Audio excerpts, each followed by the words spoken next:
Welcome to the Best Places to Lead show. I am your host, Jerry McNamara, and I'm grateful that you're here. You decided to press play.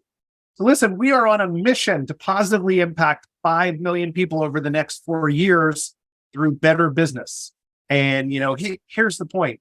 I have never met anyone who showed up to work and says, I really want to suck at work today. And yet there's plenty of people that are ineffective in their role simply because we don't do a great job as senior leaders creating clarity and an environment that's compelling and fun to show up. And I think if we had a goal, could we create companies that people were so excited to show up, they wouldn't mind if we didn't pay them? Now, I'm not saying we're not going to pay people. However, if we can put an environment that's so fun, so interesting, so compelling, I think we're going to win bigger as companies. And so that's really the goal. How do we do that? How do we create environments where people are energized? Because what I've learned is we're whole people. Sometimes people just say, oh, it's about business or leave your personal life at home. But the reality of it is, if I'm not good at home, I can't be great at work. And if I'm not good at work, I can't be great at home. So we look at this as leaders, as whole people, and that's how we're going to positively impact 5 million people. So super fun stuff. Dave. Today we have Dave Walens, founder and CEO of Exploring. Dave founded his company in 1983, 40th year in business. Most companies don't make it past 3 years in business. So you're at a 14x of that, a 13x of that. And, Dave, you started the business when entrepreneurship wasn't exactly cool, right? Today, now it's kind of cool to start a business. And I think it's been fun to watch. You've bought a number of companies along the way as you've continued to vertically integrate the trade show industry. And one of the things that I thought was interesting in that process was competitors became customers of yours, right? That's right. So fun. I want to start with this. You were just recognized as a Georgia Fast 40, which is the 40 fastest growing companies in the state of Georgia. That's an unusual task to do over 40 years. So what gave you the confidence to go on offense and to continue to accelerate the business 40 years into this thing? Yeah, you got it, Jerry. Well, first of all, a couple of things. One, thanks for reminding me how old I am over and over again. Appreciate that. And I equally as excited about being here as you and talking to you today. This is going to be fun. And look forward to this conversation for sure. And, there's nothing like being a 40-year overnight sensation. So that's how we did it, right? So, we're very proud of the fact that we were selected as one of the top 40 fastest growing companies. And it's a real great honor, especially in the size company that we are today. And especially coming after COVID, it's a real testament to the team and give them all the credit and all the kudos. I think it's always about the team. Right. But there's also some courage that happens because you're looking and I'm sure it's not all organic growth. There's some tactical changes that you need to make, especially post-COVID. So what was it that gave you that confidence to say, let's continue to grow this thing? Well, that's a good question. I'll be honest, during COVID, when everything was shut down, we did take a lot of strategy into account. We really put a good thought process together about what can happen in another year or two down the road when we come back, or 8 months, whatever it may have been. It turned out to be 18 months. But so what we did is we leaned into advanced manufacturing. We knew what was going to happen within the company. While we were shut down, we were losing a lot of talented people because we hire sculptors and painters and artists of all sorts. And we knew getting them back would be a real challenge. So what do? We decided to lean into advanced manufacturing and bring in automation to help us when we came back and plan for the excessive growth that we were projecting to have. And so that was one of the things that we put in place literally while we were generating no revenue. So it was bold, it was risky, and it required some massive investment on our part to move in that direction. So you're right, it does take strategy to make that work. Yeah. What gave you the confidence to invest? I mean, I look at ChatGPT and how that is changing, that automation or artificial intelligence can accelerate businesses. But, as you're sitting there and you're looking at each other and you're twiddling thumbs because, people aren't allowed to see each other or come within 6 feet of one another, what led you to a place of saying, okay, let's double down because we know that the labor pool is going to be difficult to replace, and let's spend X number of dollars to bring in automation. I've looked at the pictures of the factory. There's some really cool things in your factory. But what gave you the confidence to lean in it and do that? I think the confidence was, I will shift that from confidence to executing on a strategy. And we felt that we minimized our risk in stepping forward with these investments by really a plan coming out of COVID. And yes, it was a financial investment, but it was how we approached it and looked at it financially and strategically to meet our goals. Because when we came out of it, we wanted to continue to lead, and we knew that's what we needed to do to lead. That if not, we were going to take steps backwards, and that was unacceptable. And we're a company that's all about innovation, probably pushing the envelope pretty hard to be the best. And those are just some of the requirements that come with it. And if you're going to be believable to the market and your own team, sometimes you got to make those tough decisions to move things forward in that direction. And that's exactly what we did. And it's turned out to be great. I love it. Was 2022 your best year ever? 2020, no, it was not the best year ever. It was one of the most profitable years we've ever had. Okay. So you could call that our best year, one of our best years ever. Yeah. This year is going to turn out to be our best year ever. But, we came through COVID in 21 and 22. So it was a great year. 22 is a phenomenal year, but it was a regrowing year. I mean, a growing year and a lot of challenges. Supply chain was an issue we had to overcome. People and capital was an issue, right? So we had a lot of headwinds that we had to navigate around, and making sure our team was prepared and mentally prepared to handle what was coming before us. So a lot of challenges, but we had a phenomenal year in spite of that in 2022. But now we're beyond where our trailing 12 months take us well beyond where we were in 19. And we're really excited where we're at today. So that's good news. Good for you. You hit on one thing, believing in the plan, the mental fortitude of doing that. What did you do for yourself to protect your mindset in what I was assume would be some pretty difficult days? I mean, the trade show industry was hit maybe the hardest of any industry that I can think of, because, it's all based on people being together, and we weren't allowed to do that.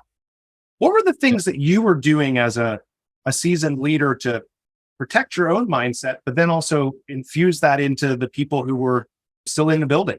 In the very early days, I guess my instincts ran into what can I do to help society? What can I do to help our industry? And so I quickly turned into a resolution mode, and we wound up supporting all the temporary hospitals that were being built. And we started building a coalition and leaning into the problem, to be honest, and taking a real leadership role in that, of trying to build a coalition of all these people that had no business whatsoever, and trying to find ways to bring and generate business for these folks that didn't exist. PPE was a big area, right? And converting graphics companies into offering PPE, and building a coalition that we did called Live for Life, that actually took about 350 companies that were all out of business, virtually stopped, but came together to offer their products and services to the society across the country. So we started to get involved with government and other areas, just trying to help any way we can. And that's where my mind went. And frankly, put a lot of time and effort in that in the first 90 days of the pandemic shutting everything down. And for over a year, it was just dedicated to trying to do what we could. And it did a lot of things for us. I mean, one, for my mental sanity, it kept me very close to my customers, and it kept me close to the industry, which is really important to me. And that was really satisfying to try to help when really despair was setting in across the country, to people that I've known for, all of my career. Starting a company at 21 years old, I've known everybody in the industry, all my customers personally, for such a long time. It was devastating to watch them literally stop and not know what was on the other side of that, and how long and what was going to happen. So staying close to them and really having good conversations, and in spite of no business, that was all therapeutic. But it also helped as we came out of it, because we started to trust each other at a different level. And that was super important to, I think, the folks that I work with, and the folks that are customers, and even our vendors that we talk to make sure that we were closer to them. Hopefully that brought me sanity, man. Otherwise it would have been a long, long path. I think you're right. You had been sitting around twiddling your thumbs for a while. And, I'm reminded we had Dave Melinda on the show maybe 6 or 8 episodes ago. And he had a building supply company during the foreclosure crisis. And he went from doing like 13,000 homes a year to basically at less than 1,000 new builds. And it was unique how he navigated that, which was he brought all of his customers and suppliers together and started doing educational things at their warehouse. And that's how they navigated. People started to work together and new ideas and some partnerships, grew out of that. And I think sometimes we miss the point that we are better together, right? I believe in collaboration over conflict. Obviously, if conflict is necessary, you try and keep it positive, constructive. But one of the things that you've done over the course of your career, started in 83, acquired a flooring company in 99 in doing that, which then turned some of your competitors into customers. And, I think back about in my career, I ran a soccer retail company. And so when a new supplier would come in, one of the first questions I would ask them was, what is your distribution strategy? Because I didn't want to be in a place where I was going to be competing with someone who had a cost advantage over me. And so how did you navigate that as you started to make some acquisitions and some of the competitors were now friends? That's a great question. And, it's interesting. I guess back then when I think back on it, I just analyzed buying a flooring supplier. So my flooring supplier, I found out was for sale. And I was like, well, I was a design build firm and converting that to what could be and the vision of what could be out of this flooring provider. What I did see was there was no flooring supplier in the industry that offered real total solutions at the time. And so I kind of preach this now, but instead of filling a problem, which the problem didn't exist, I actually created a niche.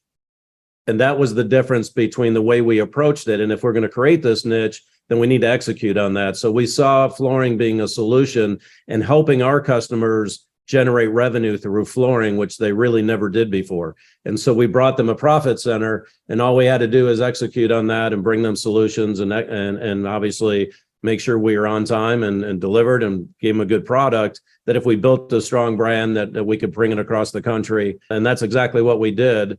Took us some time, but we built it up relatively quickly and built our credibility one step at a time. And lo and behold, since 99, we've been growing the entity, and Brumark is now one of the most noticed brands in the market. So we're proud of that. We built a very strong brand in the marketplace. So you solved the problem for them, but there's still some hesitancy, I would think, where people say like, yeah, but they're kind of a competitor, or at least another arm inside that company is a competitor. Yeah, I've got to think it came down to trust and integrity. How did you go about fostering that trust? Because profits are great on one hand, but it's the fox guarding the hen house potentially if you don't have that trust and integrity.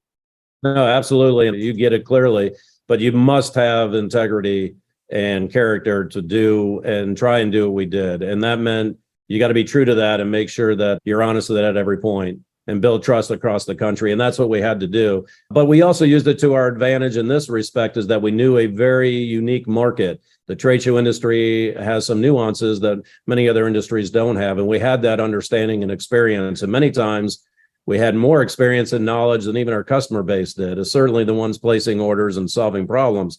So it took us really a very short period of time to build on that trust and integrity piece as we built it. And we made sure that we never competed with our customers at the beginning. And frankly, we had no sales staff to compete against them. So it was just an existing client base that did not want to leave us, which is a testament as well. But, it was just inevitable that 100% of our focus would turn to the Brumark side, and it wound up doing just that.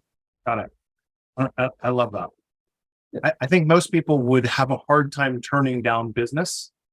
I just made an acquisition. Why would I turn down business? But if you think about things in the infinite game and what game that I'm trying to play, I don't think you can ever turn your back on trust in making sure that happens. I mean, you can make short-term decisions, but I don't think that works over time. And so I admire your ability to stay true to that. And obviously being able to continue to grow brands in the portfolio speaks that you have been able to do that really, really well. Thank you. One of the things that we did is we would have customers call us directly, and our structure is we don't work brand side, we work through distribution. And one of the things that I really, discussed with the team early on is that if any end user were to call us, I want you to bring it back to your customer base in that marketplace. And that's how you prove your integrity, right? And you don't take one account that was an end user and sell them direct because you think that's a good thing or you're chasing the dollar. So we actually protected it, but we started in the process at the very beginning. We password protected our website where we didn't let people get to pricing unless you were a dealer. I mean, we put in the mechanisms that help build on our integrity and really supported our customer base. So those are the little things that you got to do to make yourself believable. I think I just want to build on that because I've seen sales organizations do this where because maybe we don't have a strong distributor in perhaps an area of the country or a market, and they say, well, just this one will sell direct, right? And then you go down this slippery slope of, well, I mean, do we sell direct? Do we not sell direct? And, I love salespeople and my wife's a salesperson. However, there's always this natural potential friction of salespeople trying to do what they're supposed to do, which is create sales opportunities for companies and potentially getting us into a longer term pickle. Any words of wisdom other than just to be decisive and say, no, that's not what we're going to do? Well, let me tell you, I learned that lesson when I was in my teens. I was actually I was working for my stepfather's company at the time, and I was selling industrial test equipment, and I was traveling around the Southeast in my car. Well, I was in a little town in the Carolinas back then that was Charlotte.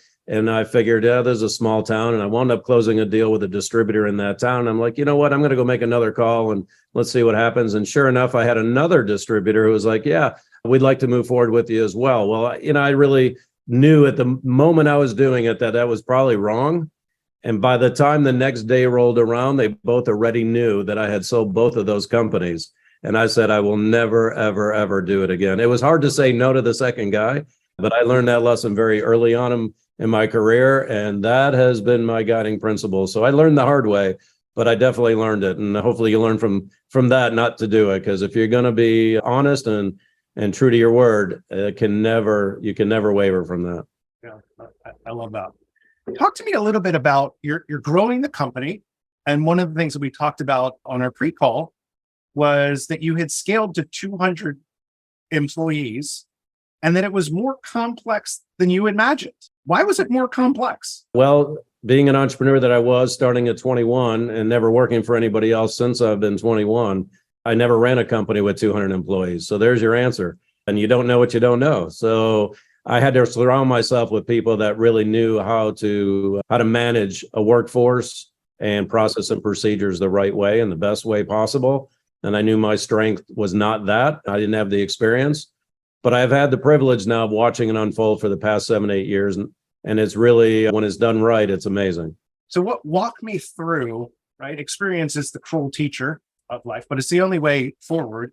If you're being a historian and looking back over that time, how would you do it differently today? Like, is it bringing people in earlier? Like, what is it that you would do differently today if you were advising someone who's scaling their company? Maybe they're out over their skis a little bit because they're a first-time entrepreneur or a first-time CEO in a scaling environment. Sure. What are the lessons learned? How much time do we have today?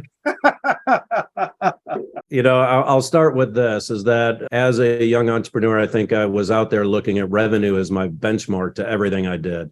Let's get bigger. Let's get bigger. Let's get bigger. Keep growing, right? And what I have learned very early on or later in my career, and this took, many years, and I'm talking probably 15 years of me just wanting to grow a business, that I need to concentrate on profitability, not on revenue. In fact, I tell a quick story. In my first year in business, I did close to $1 million in revenue, and I went to see my CPA for the first time, and we sat down and he said, I'm really, really impressed.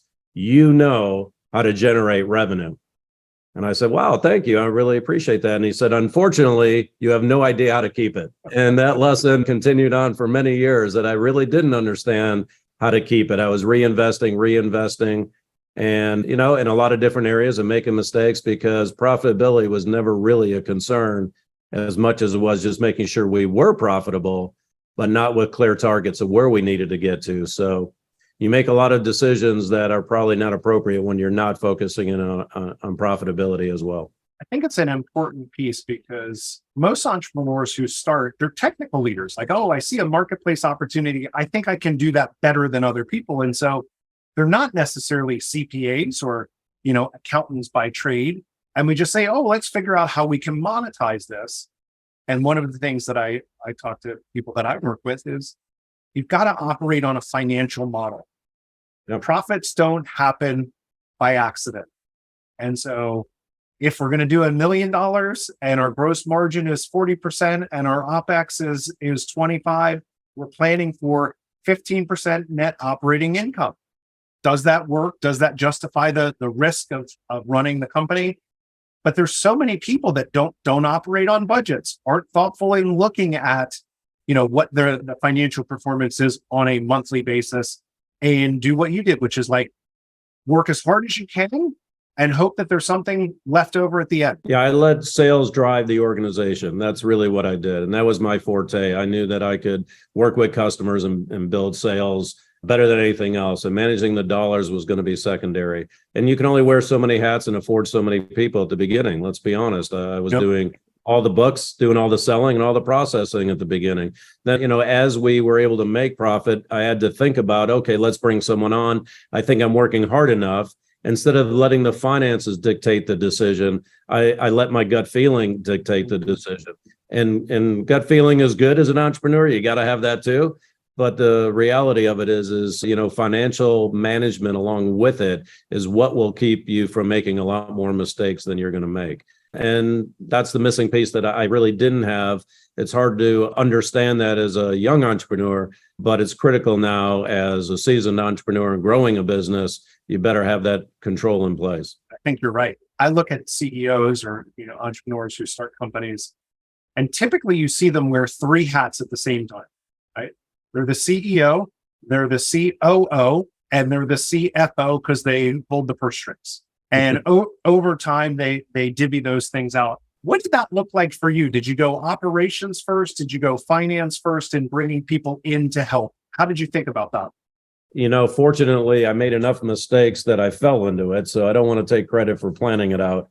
I actually brought in somebody to help on my finance side who, look, under my hundreds and thousands of hires that I've done, again, I put it in perspective. In my young days, I didn't know what to look for. I didn't know what a good manager actually looked like. I just had to hope that I created the right environment for a manager to excel at. And then when I finally found one that was a good manager, it was easy to see the difference between somebody that's good and somebody that's great and effective. And once I understood it, then I could bottle it and find another and build on that. Same thing happened in operations. And so that's how we started to put together a team that was really effective, an effective team that was given all the right environment to go grow the business as they could. Love it. So I have to ask the question, help us grab your experience. What makes a great manager? Well, first of all, it's understanding your people and creating a career path for these employees, not just managing them and making sure you're getting the most out of them in a day, but it's really creating that career path that lets them reach a goal where they're trying to get to and then helping them reach that goal. And if they want to go anywhere in the organization, they have the opportunity of doing it. We just got to figure out if they really want to do it, then we'll figure out the path to get them there. And those that aren't performing, those are the ones that probably won't be around for a very long time. So for us as managers, we got to create the environment and let the employees do what they do best. I hope they stick around. I just hope they're working for our competitors. Exactly. Walk me through, because one of the things that I think a lot about is leadership. And so you've run a business 40 years. I've run 5 businesses, 5 different industries. I've never been the technical leader. So technically, I've never known what the hell I was doing in any of them. But I have this theory that leading people is the same. That is a universal principle, whether that comes from psychology, but I don't know. What have you learned about effectively leading people over 40 years? Well, it's giving them very specific requirements and goals and objectives, and then just holding them accountable, but creating the environment. And if they have issues, they got to be able to come and communicate, right? All the skill sets we do as leadership, but coming back to let us know what the barriers were for them not to achieve their goals, and then putting in solutions for them. It's just not asking more and more out of them. In the early days, that's what I would do. You got to work harder and harder and harder, right? Instead of, you got to get the job done. If you can get it done faster, great. But I never had the answer to help them be more efficient in what they did. I was relying on them to be efficient themselves.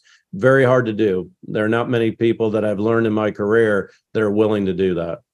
And I think maybe, many on the call, many on this live stream would agree. Given the opportunity, people, they may work hard and they'll eventually burn themselves out, but they don't really know how to create that career path for themselves or that future for themselves. And they're just operating, really waiting for you to tell them what to do.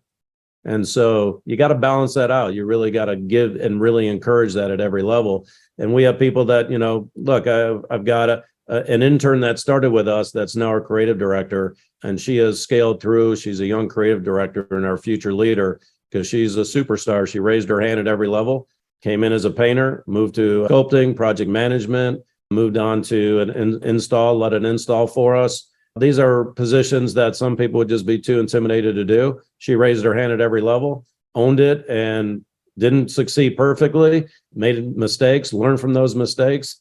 And now she's running the creative team and in line for a leadership role, because she sees how to get there. One of the things you said that was really important, which, create the culture, right? And the clear expectations. I think that's, one piece of it. I want you to give some insight, though, to the second thing that you said was you have to keep people accountable. I think it's a tripping point for so many people. People don't want to have those friction and call people out. And, I have a whole theory about that, but what's it look like for you in creating a clarity in the environment, making sure people have the tools, time, and training to be successful. And then, okay, now you have to perform. How have you done that? Well, I'm not really good at it, Jerry. Let's be honest. I want to, conflict avoidance is my middle name. I don't like conflict, even to this day, right? I see it, I hate it. And I'm not one that wants to get in the middle of it. But you know what? If you don't address these issues early on, they manifest into bigger issues all the time.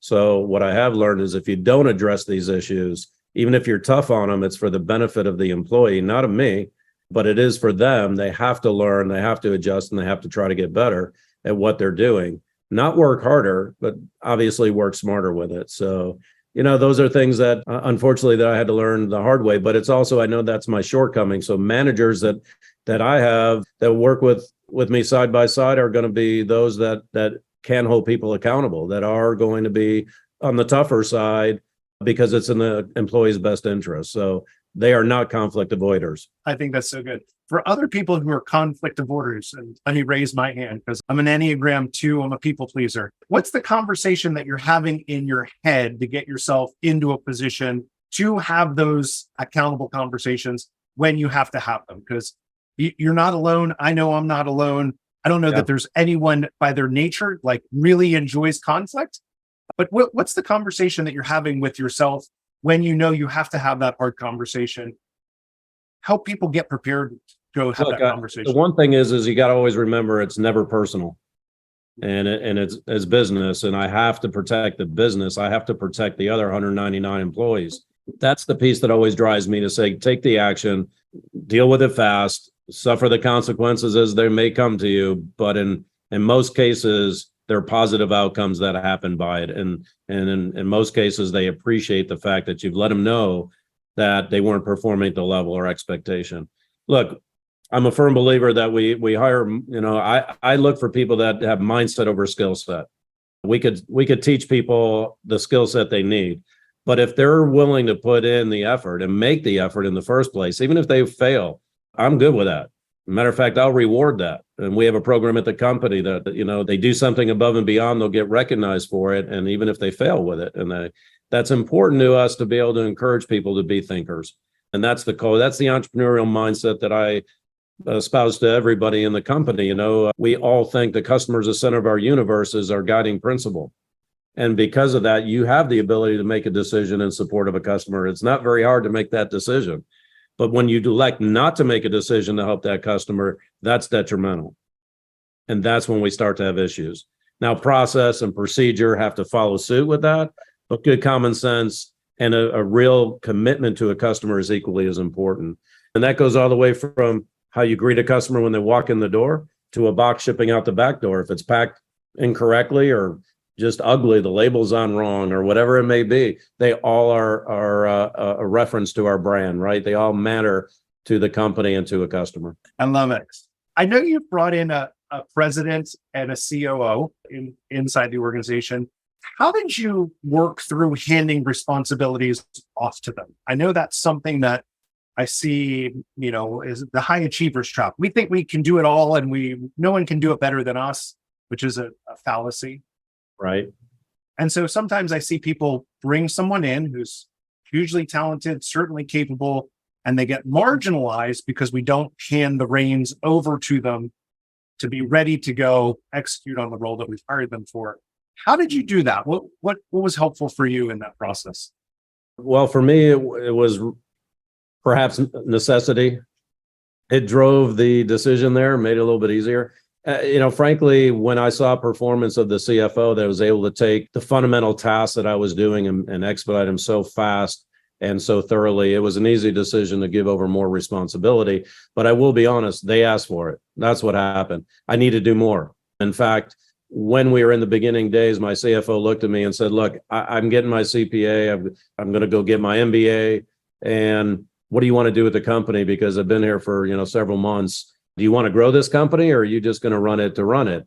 And I said, no, I want to grow this company. And I just made an acquisition. He said, well, if you're going to grow it, then I'll stick with you because I'm getting offers in New York. I could leave and make 3 times the money. He was ready to go, but he wanted to prove to himself that he could help us grow this business. And he has done just that. He's still with me today. He was 25 when he started, but he was sharp as hell. And he was very good. And he did go on to Duke to get his MBA. And he's got a CPA and he's just a brilliant guy and he's done an amazing job. But when you identify that, you got to feed it and you got to pay attention to it very closely as a leader and make sure that it doesn't get away. And we've had conflict in over time and we've had some issues that come up, but we worked through them and battled through them, but we've never lost our focus. In fact, he was one of the few that was with me at the very early days. And when we set our sights to getting to $50 million company, I don't think anybody in the world thought that we could do it except him and I. And we've obviously met and exceeded that now. We're proud of that accomplishment, but it takes that type of team effort. And then everybody that joined us, we hope to stay that focused to helping us reach those goals and what their role would be in it. I love it. So, obviously hire the right people who are hungry and want to continue to build success. But what on your side, other than just saying like, oh, these are really smart people, I should give them more. Sometimes it's hard for us to give stuff up. Did you ever hold on to things or how did you get yourself to a place other than, I say all the time, ego is the enemy, but we get in our own way as owners and entrepreneurs. How did you get to a space where you were like, these people are smart. I got to hand these things off.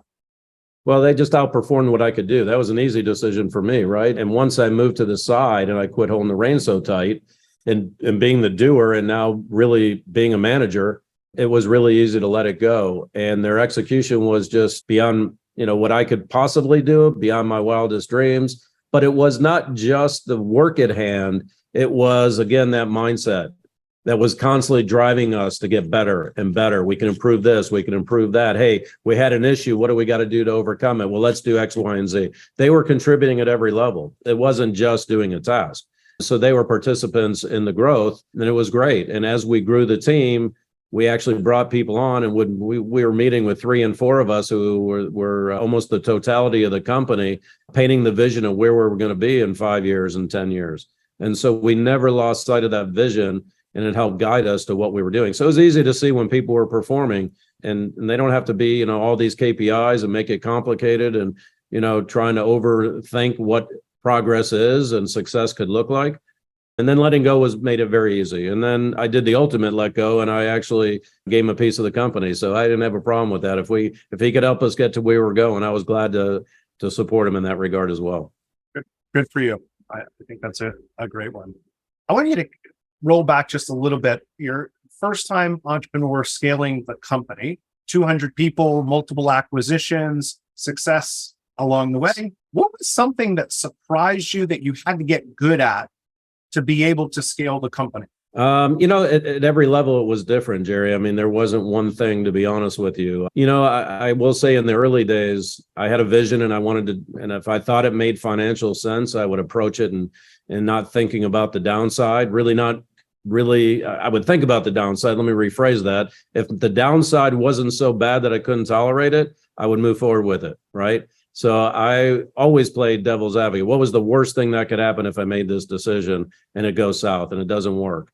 So that's how I approached a lot of the acquisitions that I was going through. As I was becoming more successful with the company, I ran into a lot of entrepreneurs that struggled in business. And so those were some of the early acquisitions of joining forces, right? And finding out that we can come together and be stronger and they could do what they wanted to do at that point in time.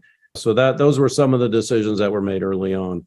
And today we look at things a little bit differently. Now, financially, they have to make a lot of sense. And structurally and culturally, right? There's a lot of issues that come into an acquisition. They could be the greatest thing in the world, or they could be devastating.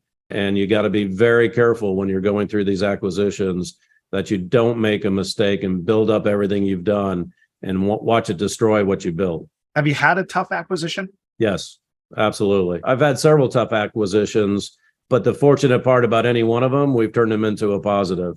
That because we kind of looked at it in the worst case scenario, we're able to make changes to it. And we ate some losses and things that we probably could have shut the company down and probably been better off. We stuck with it, reinvested money in it. And for that, we were, rewarded by now things are good and moving forward profitably. So, there's companies that I bought that I actually shut down, that I consolidated into a group. There was a company that I bought early on that the owner that I bought it from stayed on, thought it'd be the greatest thing in the world. He'd be on. He was the biggest abuser of process and procedures and made growing the business extremely difficult. And we had to find a path for him to leave because he was actually detrimental to the business in spite of the amazing knowledge and experience he had. He had no idea the mindset to grow a business that impeded everything we wanted to do. And that caused us to change everything we did operationally. But it was a great lesson, right? We learned exactly what not to do, and we're able to convert the business and then move it forward. So great lessons in going through those failures. And in fact, we all know that we'll learn more in those failures than we ever will in the successes. I just sent that out. I send a text with CEO insights every week. And one of the things that I was thinking about was I hate to watch my kids, quote unquote, fail, right? Because you never want to see your kids fail. And yet disappointment is the greatest teacher. And, I want to see them fail because it means that they're trying new things and they're trying to do new things. And as long as they're learning in that process, I think it's super important to do that. Yeah, no, I like you hate to see your kids fail, and I'd like to see my kids fail. Yeah. And that means they're trying things they're not used to doing. In fact, I would argue that's one of the biggest problems with our education system is we coddle these kids and we don't let them fail instead of putting them in environments that forces them to fail. So they learn that they could pick themselves up and overcome that and still be very successful human beings. And that adds to, I think, a lot of mental health that we do see out there is because these kids are so fearful of failing. They don't think they could recover. And so they don't do anything. And I personally believe we should change education to start that in elementary school in a positive way. And you'll see a great result if we could do that. I think you're right. Our kids go by design to a public Montessori school. And I was taking my daughter back into school because she had a dentist appointment. We were walking in the back door and there were these giant letters on the back door and it said fail. I was like, whoa, that is not very Montessori-like. And as I got a little bit closer, it said first attempt in learning. That's right. And that's the Montessori model of like, oh, it's not red ink all over your paper and telling you how you did it all wrong. It's like, oh, that doesn't work. What are you going to try next? Exactly. Right. And I think that resilience is really positive. Both the founders of Google were Montessori students, and they attribute some of their mindset to the Montessori model of, okay, great. We know we try this. It didn't work. What's the next hypothesis? We try it again and we go. I think you're right. We'd have better business leaders if we had that mindset as failure is not a fixed thing. It's a learning process. Absolutely. As entrepreneurs, we face that all the time, right? We're making decisions every day that none of them are always right. So we fail all the time. But our employees don't get to feel that if we don't let them fail, right? If we don't put them in environments, You asked me a question about thinking bigger, and that's just my point. We're encouraging people not to think big, but to stay within your lane. Don't get outside your lane. Make sure you're perfect, right? Don't worry about challenging the system. No, we want you to challenge the system. We want you to bring ideas that will make us better. Even if they're wrong ideas, we want to hear your thinking that way.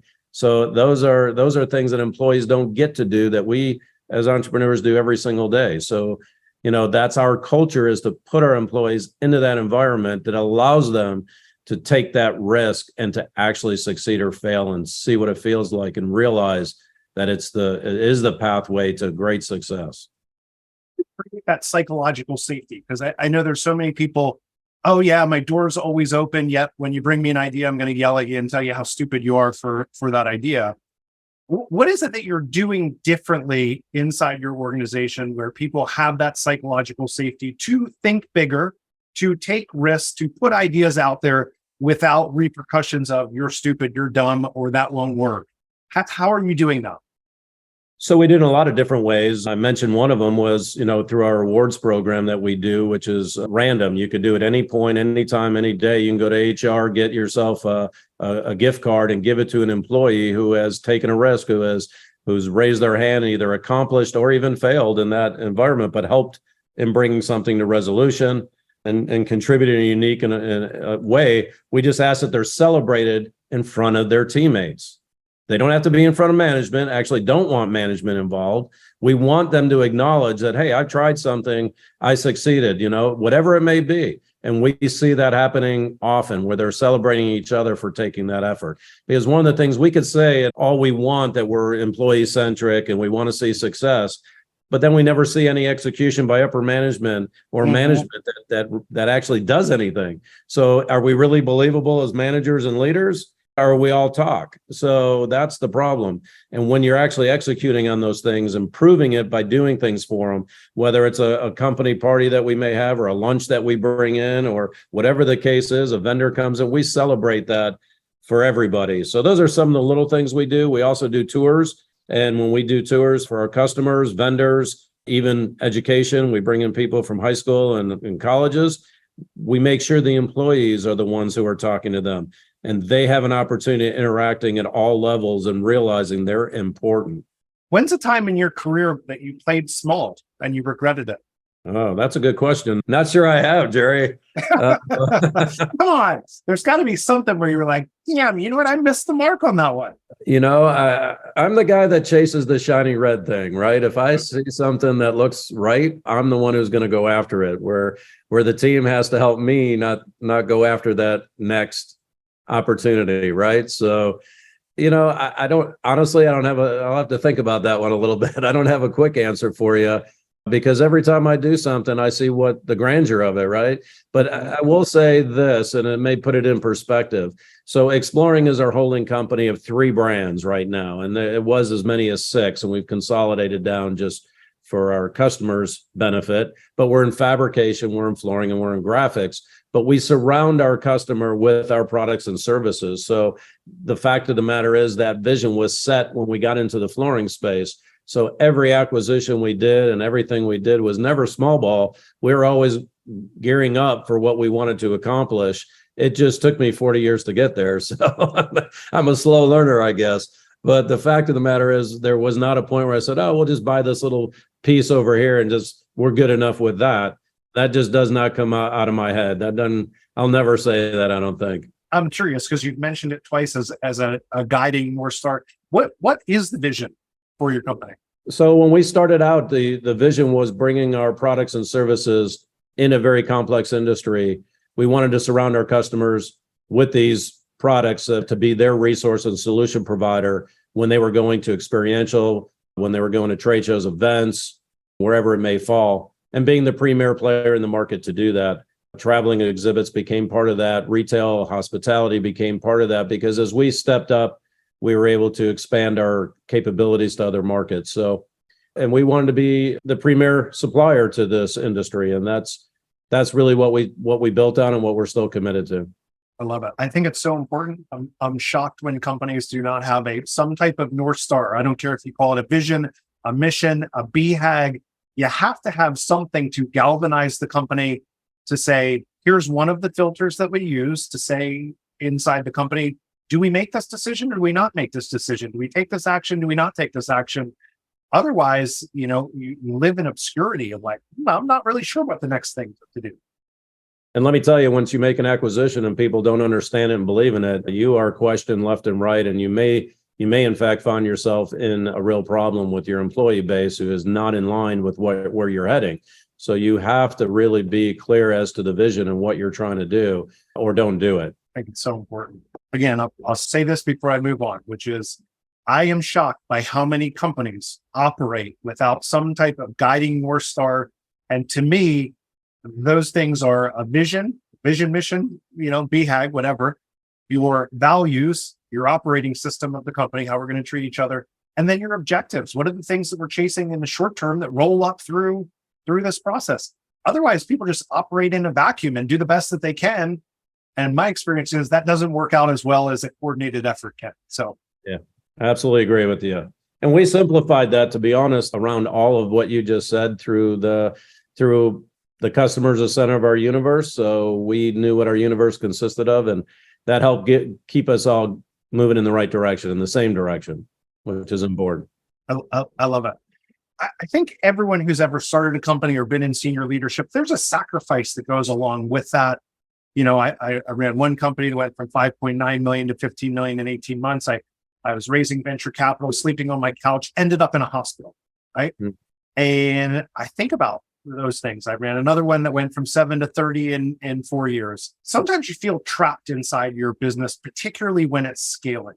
So when you look back on the course of your career, being a historian, being able to share the insights with other people who are coming behind you, how would you have led differently, or what changes would you have made that would open up more space for either your personal pursuits or your family pursuits? Yeah, my early days. So I'm a first generation entrepreneur, and I had literally a few $1,000s when I started the company, 21 years old. You mentioned it back then, being an entrepreneur meant you couldn't get a job. That was true. I'll admit it for the world. I've got 3 weeks of college.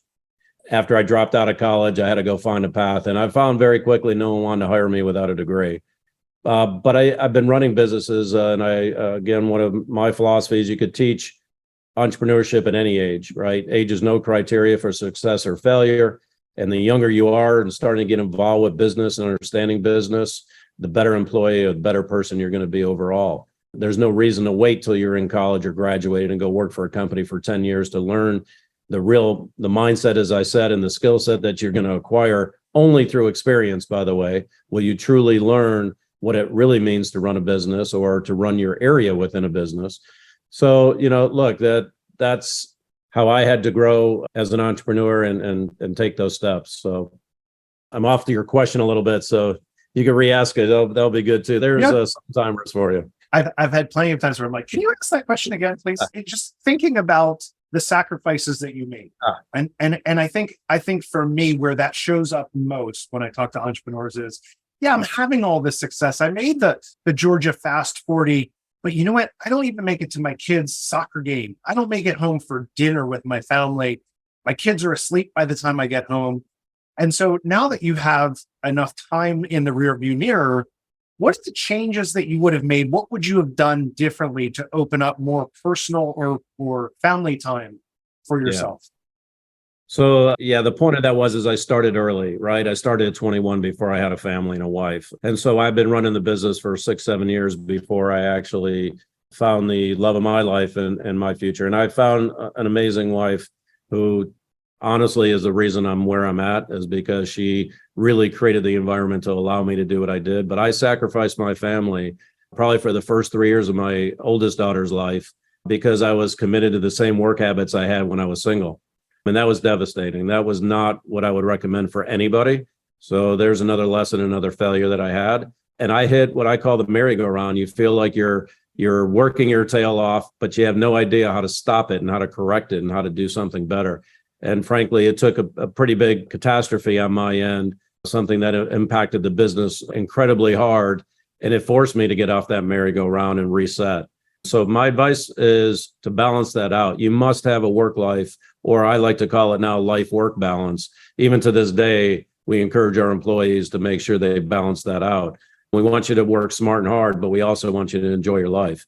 And happiness is everything. So I made a lot of those mistakes. I was working weekends, 7 days a week. And honestly, I didn't know how to stop that. And frankly, I see that happen all too often. And now that I've been able to stop it, I can manage my time a whole lot better. And there is a point in time where you must take care of yourself and you must take care of your family. So really important. Without a good family, I've been married 34 years, man. It's the greatest thing in the world is having my wife side by side with me through this whole journey. Yeah, I look back and think, the lesson that I had at 26 was laying on a hospital gurney with, the little EKG electrodes on me and watching that thing go boop, boop, boop, and just thinking, there has to be another way to do this. There has to be a better way to do this, because I couldn't help anyone from a hospital gurney. Yeah, and, that was the forcing function to think about people, systems, and process. And if the company is only me, then I am the governor on how far we can go. Yeah. So getting out from that was super important. Yeah, it takes something that catastrophic to make you reset. And I think we both would agree that the lesson there is don't wait that long and find that balance before you get to that point. For sure. To be a little vulnerable here, I lost my first business, almost had to shut it down because of an employee problem of embezzlement. And that was another lesson that I learned. So look, at that point in time, I was contemplating what I wanted to do now after 10 years in business and all the sacrifice and effort I put in, and faced with, do I want to really do this again? What did I learn? Or is life over and truly over? Was it worth living anymore? Right. And you face those challenges in your mind. And it only took, another day with my wife and another conversation. It was like, hell no, let's go back at this. Let's go do it better and bigger than ever. And totally reset. And lo and behold, made more money in the next 4 years than I ever made in my life. At that point, in the first 10 years. So, I'll parallel that to this. When COVID happened to our industry and we were shut down, I actually penned a letter to the industry, and I used that lesson as really the basis for my letter to the industry, saying, look, things have stopped. Your entire life has been devastated. Everything you put into this is now stopped. You're all entrepreneurs, and you know what it's going to take to come back out of it. And by having an opportunity to reset and do this all over again, you're going to do it twice as fast, twice as profitable, and much happier than you've ever been. And lo and behold, I think that's probably what's happened to our industry. I think you're right. And I love that you took a thought leadership position on that to say, here's my experience and here's what I've learned. And we can do this and be better together, which I think is keep your chin up and stay positive that, you'll battle through it. We're used to these battles. That is true. We are used to it. Dave, you have been an incredible guest. I am so grateful for you sharing your wisdom and experience. One last question for you. So what are 2 or 3 pieces of advice that you have for business owners who are scaling their company? They're in that $5 to $10 million range. They're looking to scale to, where you're at, the $25 to $50 million range. What are the 2 or 3 things where you say, this is what you need to know? And I know there's a million of them. Sure. But what are the 2 or 3 things that they got to know? Well, first off, I would suggest that you have an exit plan immediately. Second of all, I think you need to align your personal goals with your business goals and make sure they're in alignment and you know where you want to be and how to get there. That's how you start creating focus to your future. So if you want to retire at 45, then pick your target, pick your amount of money you want to make, and make sure you get there. Obviously, if you can't, adjust. So those are 2 things that I would recommend. And as a business, I would say one of the best hires that I ever did and best things I ever did was go find a HR manager. I realized very early on that without one, when you start getting into that 5, 10 million, $15 million range, there's nowhere for employees to go to vet and vent, and they're not going to come to you as an owner. They just won't do it. So an HR manager, and even if you're smaller, if you could afford a fractional one now, which we didn't have when I first started the company, great resource, used well, is a huge tool, not an expense, but a real tool to help keep your culture and build your culture. And that's one hire I wish I had done way earlier on. And I probably could have circumvented a lot of the problems I had. And then, of course, hiring good people is always the key. And hire not for experience, hire for talent, hire for mindset. And I think you're going to find yourself in a much better position and reaching your goals a lot quicker. I love it. You're the first person on the show, and we're about a year and a half into this, that has ever said hire an HR manager earlier. That is a key hire. I love that insight, because you're right. I've been told in my career, which came as a great surprise to me, that people were intimidated by me. I'm like, how am I intimidated? I'm like the nicest guy you'll possibly meet. How can I possibly be intimidated? He said, well, you're very confident, you're well-spoken, and you're decisive. And I was like, oh, okay, fair enough feedback. And so you're right. Having a stable of people around you to be helpful is important for sure. Hey, Jerry, it comes with the title, and it doesn't matter what we are, right? Whether we're nice or we're mean or tough, or whatever it may be, when you have the title, and I shared it with someone just recently, just today, just because you have the title, when you say one thing and it's misinterpreted, or you say it out of, thinking that you're just saying something, off the top of your head, becomes gospel to the person you're telling it to. And it could be devastating. Positional authority is real for sure. It is. Awesome. Dave, you were really great. I enjoyed this. I knew I was going to enjoy this. And thank you for sharing your insights. One thing that I am not good at, because I'm a helper like you, is asking for help from other people. But I'm on this mission to positively impact 5 million people over the next 4 years, which I like it. It's up and to the right, where our trajectory is good. But if you've enjoyed this, if you thought Dave gave great insights, I'd love for you to share this with other people, other leaders who need to hear these insights, so we can create compelling companies. Compelling companies always outperform, and it's way more fun to do it that way. So it'll be great. Now, listen, next week we are off because it's the 4th of July week, and I am going to be with my family going scalloping, which is going to be super fun. But we're going to be back on July 11th with Kara Brown from Lead Coverage, and she has grown a great company there. It's going to be fun to speak with her. Dave, if people want to learn more about you or connect with you, how would we connect them to you? You bet. So a couple ways. One, you can get me through my email, which is dwalens, WALENS @exploring.com. That's an easy way. I'm pretty public, so you can find me on Twitter. You can find me on Facebook.